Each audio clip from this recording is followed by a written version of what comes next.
Welcome to episode 193 of Angela Watson's Truth for Teachers. I'm your host, Angela Watson, and I'm here to speak life, encouragement, and truth into the minds and hearts of educators and get you energized for the week ahead. Today, I'm going to talk about how we can build socio-emotional well-being practices into distance learning and keep connecting with kids and prioritizing relationships even when teaching remotely. Visit truthforteachers.com to get the transcript and full list of ideas. And find our Truth for Teachers podcast community on Facebook, where teachers are already sharing all their best practices. Support for this episode is brought to you in part by PowerSchool. They know that in or out of the classroom, a little extra time goes a long way for teachers. Now with Schoology, PowerSchool brings together SIS, LMS, and assessment technology in one place, empowering teachers with more time to focus on what matters most. Find out how teachers are using technology to unlock student success at powerschool.com/time for teachers.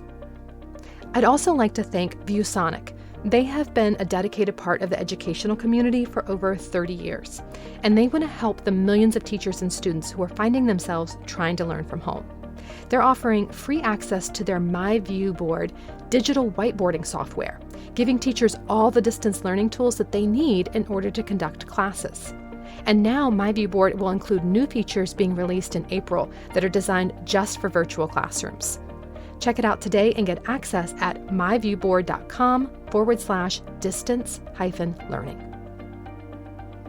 In today's episode, I'm going to share some stories directly from teachers about how they are centering kids' well-being right now and really prioritizing more than just academics, so kids know that their teachers really care about them and want to stay connected. Members of the 40-Hour Teacher Workweek Club have been exchanging all kinds of solutions with one another for managing this new type of workload. And when I asked in the groups, that there's an elementary group and a secondary group, and when I asked there were tons of wonderful suggestions shared. So what I've done is I've curated them into 12 categories.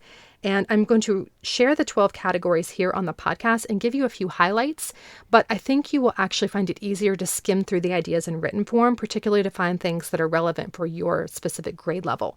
So the show notes for this episode will give you a link to the blog post where you can read everything, or you can just go to truthforteachers.com.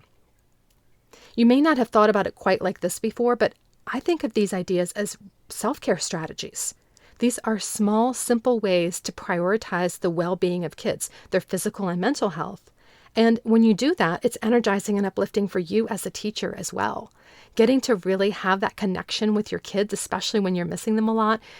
Over and over, I've seen teachers talk about how that's the thing that keeps them going. These little moments where, they get to laugh with the kids and have a little bit of fun together. That's what's really the highlight of their day. So I want to share these ways to prioritize relationships and let kids know that you're thinking of them and you still want to be close to them. I think one of the most important things you can do is let kids see your face. As we're all sort of stuck inside right now, we're missing that face-to-face human connection, and just seeing a familiar face right now can be so reassuring for kids.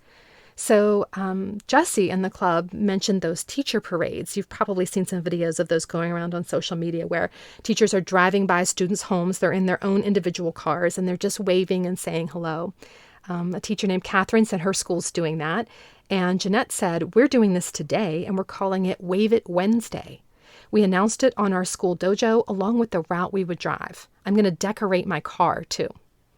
I love that idea of announcing the route ahead of time so that if kids aren't on that route, they can walk over there, make sure that they get to participate too. It's fantastic. Colleen said that many teachers in her school recorded a short video last week just saying hello, and the principal sent out a montage of those video clips to families today. So I love that idea because then the kids not only get to see your face, but other teachers in the school. Here's a similar idea from Sarah.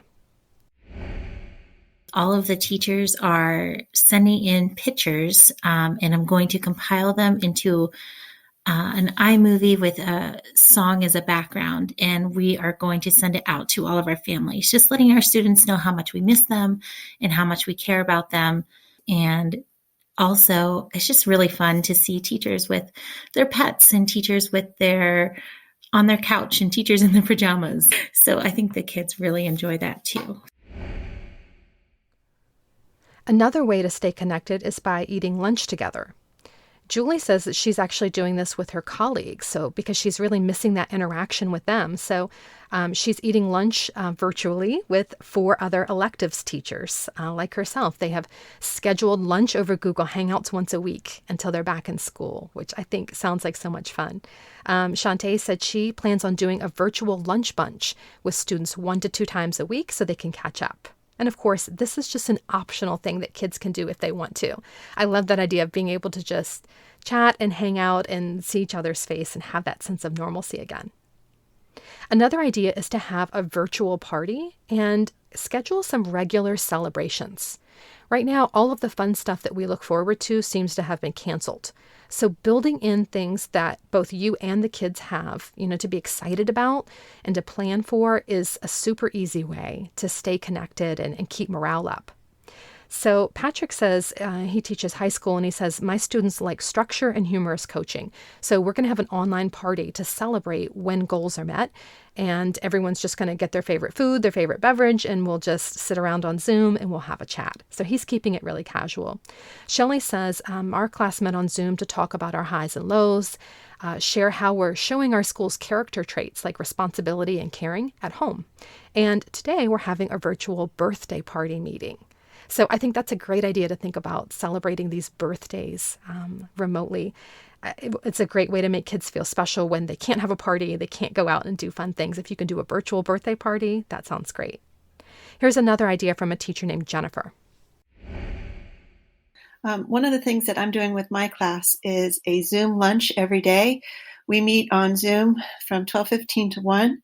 And each day we're doing something different. So like today is Crazy Hat Day. So when we meet for Zoom, we will be wearing our silly hats. And tomorrow we're going to do something different. We will have Stuffed Animal Day. And so the kids will have their stuffed animals with them. On Monday, we had our pets. On Friday, we're going to wear our spirit shirts. And I'm giving them this open block to just talk and hang out with each other. Sometimes I moderate. Sometimes I just step back and let them chat. And this way we're building community and we feel like we can spend time together. That idea that Jennifer mentioned about spirit days, I'm seeing that a lot too. So these are just fun theme days that teachers are incorporating. So Timmy said, in our daily Zoom conferencing, we're having spirit days, and today is Tie-Dye Tuesday.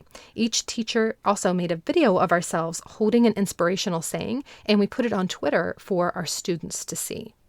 So at the secondary level, that's a great strategy to have them show up to Zoom wearing whatever this special Spirit Day outfit is. And also you can share pictures on social media. Jessica said something similar. She said, we're doing dress up days, which is almost like a Spirit Week, where you either wear the theme outfit to your virtual meeting or you take a picture of it and you post it with a specific hashtag. So those are some different fun ideas to start with. Let's talk about some of the more regular routines that you might be doing. A lot of teachers are focusing on maintaining their favorite classroom routines right now so that kids have that sense of consistency. Colleen says, we post a whiteboard message or question on the board every morning when we're at school. And so we continue to do that now to keep some routine. The kids answer in Google Classroom and we can comment back. My co-teacher who teaches math always used to write the date as an expression on the board. And so she's continued to do that in Google Classroom. Or she posts the date and she has the kids comment with an expression for the date. Again, just to keep up some of the typical things we do at school. Julia, who teaches kindergarten, says she's using Google Classroom to keep up some of their favorite classroom routines. So she posts a morning message and says, I put up links to song videos that we liked to watch when we were at school so kids can have that familiar music around them. Later in the morning, I post movement videos like the ones that we did during our movement break time. In the afternoon, I post a story and more movement videos. These are posts that gives my students a routine they were used to doing at school. There are assignments also posted, but I've created a list and a routine for those as well. During our Google Hangouts, I give every student multiple opportunities to talk, to say hi, to share something they did or something they made on Google Classroom, and to say goodbye. Keeping these routines we used at school has really helped. My students even raised their hands and quieted down during the initial chaos of Google Hangouts when I said high five in the sky. Another way to offer consistency to kids and continue to connect with them is really connecting around books. Right now, a lot of us are using TV as an escape and movies, and that's fantastic too. But books are also an opportunity to escape to a different world, to put yourself in a character's shoes, to go back in time, to travel to a different place, to live in a fantasy land. And that's something that I think kids can really benefit from right now. So I've seen a lot of ideas around this, particularly from elementary teachers. One teacher named Jenna said that her daughter, she has a child in first grade, and her daughter's first grade teacher just FaceTimed her. The teacher reached out and said, no pressure, but would you like me to FaceTime with you? I would love to hear you read. Can you pick a book for when I call? So the teacher did a FaceTime with the first grader and listened to the first grader read to the teacher. And that's all it was. She said it just made her daughter's day. So I thought that was a really nice idea. Jolene says that normally her husband volunteers in her classroom on Fridays and listens to her students read. And now students can sign up to read to him on Zoom. They're thrilled.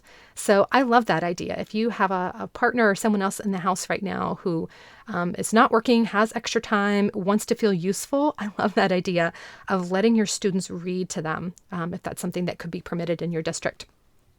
Maria says in the evenings, teachers are taking turns doing video bedtime stories. So each person signs up for one time slot, and then these videos are shared live for any children in the school to watch. So I think that's a great way to get those familiar faces in front of kids and make sure that they're being read to. Charlotte says, I'm planning to continue our read aloud that we were doing before the shutdown. We're close to the end of the book, and it would help reconnect with students if I did a read aloud lunch break video each day. It's just me reading a chapter or two, and I'm going to have students comment on Google Classroom or some other platform about what they think will happen next. Read alouds and books have a way of bringing people together. And finally, Jessie said, on Seesaw, the students and I are completing a reading bingo. So, for example, one thing is reading a book with sunglasses or reading a book sitting outside. Everyone posts their pictures or their video. I'm keeping the academics very light and trying to focus on the enjoyment of reading and the importance of community during these times. I think of this quote from Megan Cox Gurdon. The act of reading together secures people to one another, creating order and connection, as if we were quilt squares tacked together with threads made of stories. I'm so grateful to Jessie for sharing that quote. Another thing that you can be doing right now is individual check-ins. So Harjat said, to help stay connected, I send my kids a daily recording of me reading a story to them. I do Zoom conferences. I offer individual conferences with kids and send individual calls and messages to them. I also have a parents' WhatsApp group, and I use Google Classroom. So that's sort of a 5-pronged approach there to make sure that kids and parents have a way to stay connected to her. And I thought that was really good, so I wanted to share it. Jessica says, I have my students fill out a Google form where they answer questions about how they're feeling and why they're feeling that way, along with a spot to put any questions or concerns. I have a time for us each day to connect on Google Meet with a different theme. There's a song of the week, a general check-in, online game, or a meme, as well as a time for individual support. Elizabeth says they are on week 2 of teaching remotely in Norway. And she says this week the first grade team is going to try out small group class meetings where 4 to 5 students are meeting with the teacher at a time. So everyone gets a chance to say hi to the teacher, say hi to each other, and they can ask some more check-in or socio-emotional questions without, trying to keep 30 kids there engaged all at the same time. So they're going to try that in small groups. Elizabeth said that she did a small group with just 2 boys last week to meet an IEP communication and turn-taking goal, and that was really lovely. So this is one of the first ideas I've seen shared about how to continue to differentiate instruction and to meet the needs of students with IEP. So that's what she did. They had this IEP goal about turn-taking, and so she just met with 2 of them via Zoom. And she said the 2 boys and their moms really appreciated having a connection point. They chatted about what the best and worst parts of the week were and what they were learning and different activities they've been doing. And they showed each other the books and games they've been playing. She said it made their heart and her heart so happy to be able to do that. Mary says, I hold daily video chats with my students. We've shared toys, books, and just about how we're feeling. I was nervous to video chat with 25 5- and 6-year-old kids, but seeing their faces was just what I needed. Seeing them each day has given me more energy to continue planning for distance learning. And that's something that I've heard over and over again. The video chatting is difficult to manage if you are expecting students to do it every single day, all day long, for long periods of time, and you're wanting them to be serious and focused on academics. That's the part that is very stressful. If you have the option to just do these kind of informal things that are not required, that are not every single day, maybe just meeting a couple times a week, for the kids who want to show up and who are able to show up, those things seem to be re-energizing for teachers. So just something to keep in mind there if you have some choice about what to do. And if you don't have choice about what to do, I encourage you to speak up. Let your district know. There is no best practice here. Like, we don't know how to teach in a pandemic. And so districts are just making the guidelines that they think will be best. Give them feedback. Let your administrator know that, being in a Zoom meeting all day long trying to teach like normal is not really working well for your students, and suggest some of these things that are working well in other classrooms. Suggest, some of these formats the teachers seem to be liking are meeting via Zoom 2 to 3 times a week for 45 minutes. Something like that may be working better. So don't be afraid to speak up for what you need and for what your students need when it comes to checking in and being online at the same time. It can be stressful or it can be really energizing. And I hope that you can find a way that's more energizing. Now, one important thing that I think is good to consider, particularly for older kids, is making sure that you're providing opportunities for them to interact with their friends and their classmates, because that's really the highlight of school for a lot of kids, is getting to see their friends. And so, just seeing you is good for some of them, but some of them really, really need to see their friends. Sarah says she's posting a quick video of herself telling a math joke of the day on Flipgrid, and she sends it to the kids, and then they can make their own videos back. Catherine is also using Flipgrid. She says she's posting short check-in topics there for kids to respond to, and they can respond to each other's videos, which they love.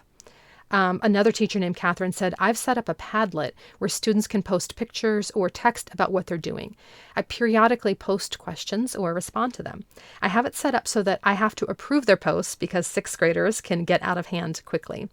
I also set up a Kahoot challenge so they can compete on their own time within a given window. Sarah said, I've been posting a challenge for students to complete each day. It's completely voluntary. And the challenges have included making something creative with Legos, drawing a picture, building a blanket fort, sharing something you love about nature. So really easy things. And then students post the videos on Flipgrid, which is moderated by her, of the challenges that they created. And they can watch each other's videos and comment on them. The kids have loved it, and they're able to post their videos whenever it's convenient for them. Some teachers are holding class meetings, and I think this is a really nice way to make sure that you have time to talk about how kids are feeling if you feel like the rest of the time you need to be focused on academics with them. Bethany says she's doing weekly class meetings. They've always done that during the school year, and they're continuing during this time. So they meet for 30 minutes every Thursday afternoon. The kids each share one sweet and one sour, so one good and one bad thing for the week, and they do a fun question, like if you could be any animal, what would you be? She says sometimes they talk about community issues, but mostly they do uplifting fun things and share news and notes, and they're still doing their daily read aloud. Molly says in their kindergarten class, they're having a class meeting on Zoom to start the day every day this week, and then it's going to be just Monday, Wednesday, Friday next week. So I like that approach too, to give a little bit more in the beginning. She's also offering a 5-minute one-on-one conversation. Parents can sign the kids up via Sign Up Genius. Obviously, if you teach older kids, then they can sign up themselves. So use Sign Up Genius. It's a free tool, and they can have this 5-minute one-on-one conversation with you. So Molly's choosing to sort of go overboard here in terms of what she's offering in the beginning, and then sort of taper off as we get into a routine and kind of settle into this new normal. Now, I thought a teacher named Frankie brought up something really important, which is if you're unsure of what is needed, and I think a lot of teachers are right now, ask kids for input. Frankie says, I held a virtual student council meeting today to brainstorm how we can still engage our school community from a distance. Almost all of my kids showed up, and we don't even officially start virtual learning until tomorrow. So really checking in with your kids, finding out what they'd like to see, what they need from you, and be prepared to do that on an ongoing basis, because what they need from you in the first week or two is not going to be the same thing they need as time goes on. They may need more or less support, or just different types of support. So don't feel like you have to know all of the answers and you have to have this whole thing nailed down for kids. I think it's great to be vulnerable with them and to say, I'm not really sure how this is going. I want you to give me some feedback and make your suggestions and let me know how I can best support you. You can also build self-care and socio-emotional well-being into your schedule and assignments. So Jackie, who teaches pre-K, says she's been recording some writing lessons that model journaling and then sharing those daily with kids. And all of the prompts have been socio-emotional topics. I've also heard from middle and high school ELA teachers who are doing the same thing. So instead of having kids write about the normal topics that they would, it's going to be stuff around like, how are you feeling? How are you coping with this? And more of those type of topics, as well as lighter, fun topics, depending on what they feel like their kids need. Giving lots of choice in terms of topics seems to be really important too. Genevieve says they are required to do 2 Google Meets a week, and so far she has kept it light and fun, and the kids really appreciate that. She says she asked them to tell her something good or fun that they've done since the last time they've talked, any challenges they're facing as well. She's also set up a challenge on her Google Classroom. Genevieve is in Spain. They are in total lockdown there for a while, and they have been. So it's very important to her to get the kids away from the screen a bit and to get them doing something fun at home. So she says she posts pictures of the challenge that she's done, and then the kids find something sometime in their day or sometime in their week to also do the challenge. It's optional, but they love it. So far they've done a baking and cooking challenge. They've done a board game / card game challenge and an exercise challenge. And it gives everyone something to chat about after they do their regular lesson. Kathy says, I send fun links and activities over Class Dojo every day. These include computer-based ones and non-computer-based ones. And I ask for pictures back from the kids.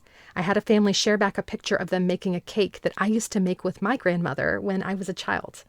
Our school is also sharing videos of staff reading books to students.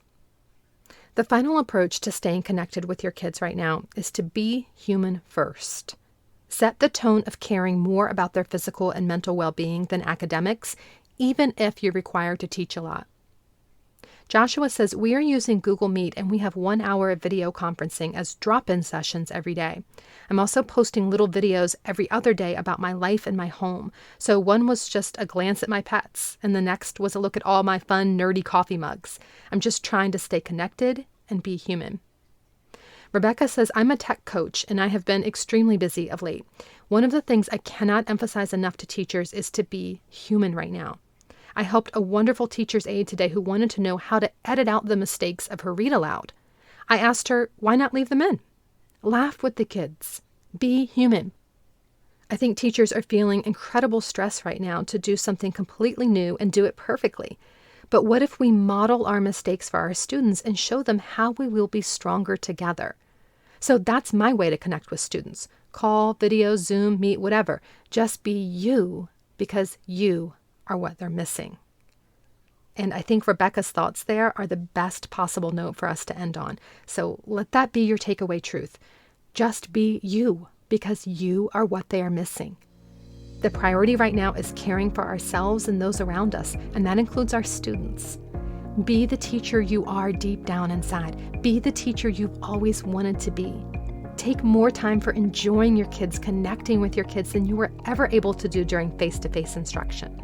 Supporting students' mental and physical well-being is the work right now. And you can do this, I promise. It's not going to be easy. It's going to be worth it.